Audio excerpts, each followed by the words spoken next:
It's a real personal story. I closed my eyes at 18 and my finger landed on Malawi. I went to volunteer and I ended up eating too much of the local food. In 6 weeks, I ended up unconscious with a twist actually in my bowel, and I got rushed to the local hospital. They said they need to operate, but there's a 96% chance of HIV because they had no sterile equipment, and the only one doctor who said to my friend, I've never done the surgery before, but I'm prepared to give it a go. So my friend was like, what's the other choice?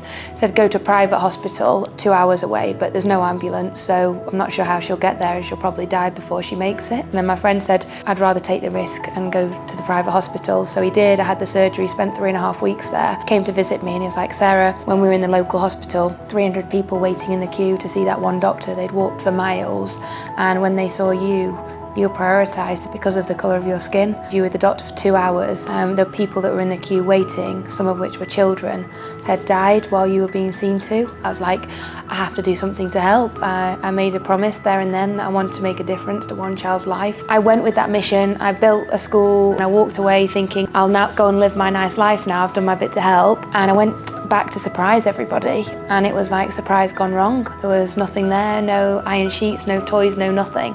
Everyone was like, Sarah, that's Africa, that's corruption. And I was like, actually, that's a 21-year-old with no knowledge of the charity sector, building something in my Western mindset I thought was best, and actually that was rubbish. And I was like, if I'm going to do this, I've got to do this the right way. I learned through failings. Everywhere we think that education is the most important, but if you think about education, as I did, okay, build a school. 10 o'clock, all our children were falling asleep. Why? Because they're hungry. There's no point educating children that are hungry, because how can you learn? There's no point educating, feeding a child that tragically is going to die. So we again had those 3 pillars, and then the final one was the parents don't know the value of what we're offering because they were never educated themselves. All parents, wherever you are around the world, want the best for their children. And if we empower the parents with the opportunity to make their own income, that will naturally be invested back into the child. It's grown. I mean, it started at 50 children. We're now 30,000 children we're supporting. Do you want to change someone's life by tomorrow? And it doesn't matter what country you're in, what race, what religion.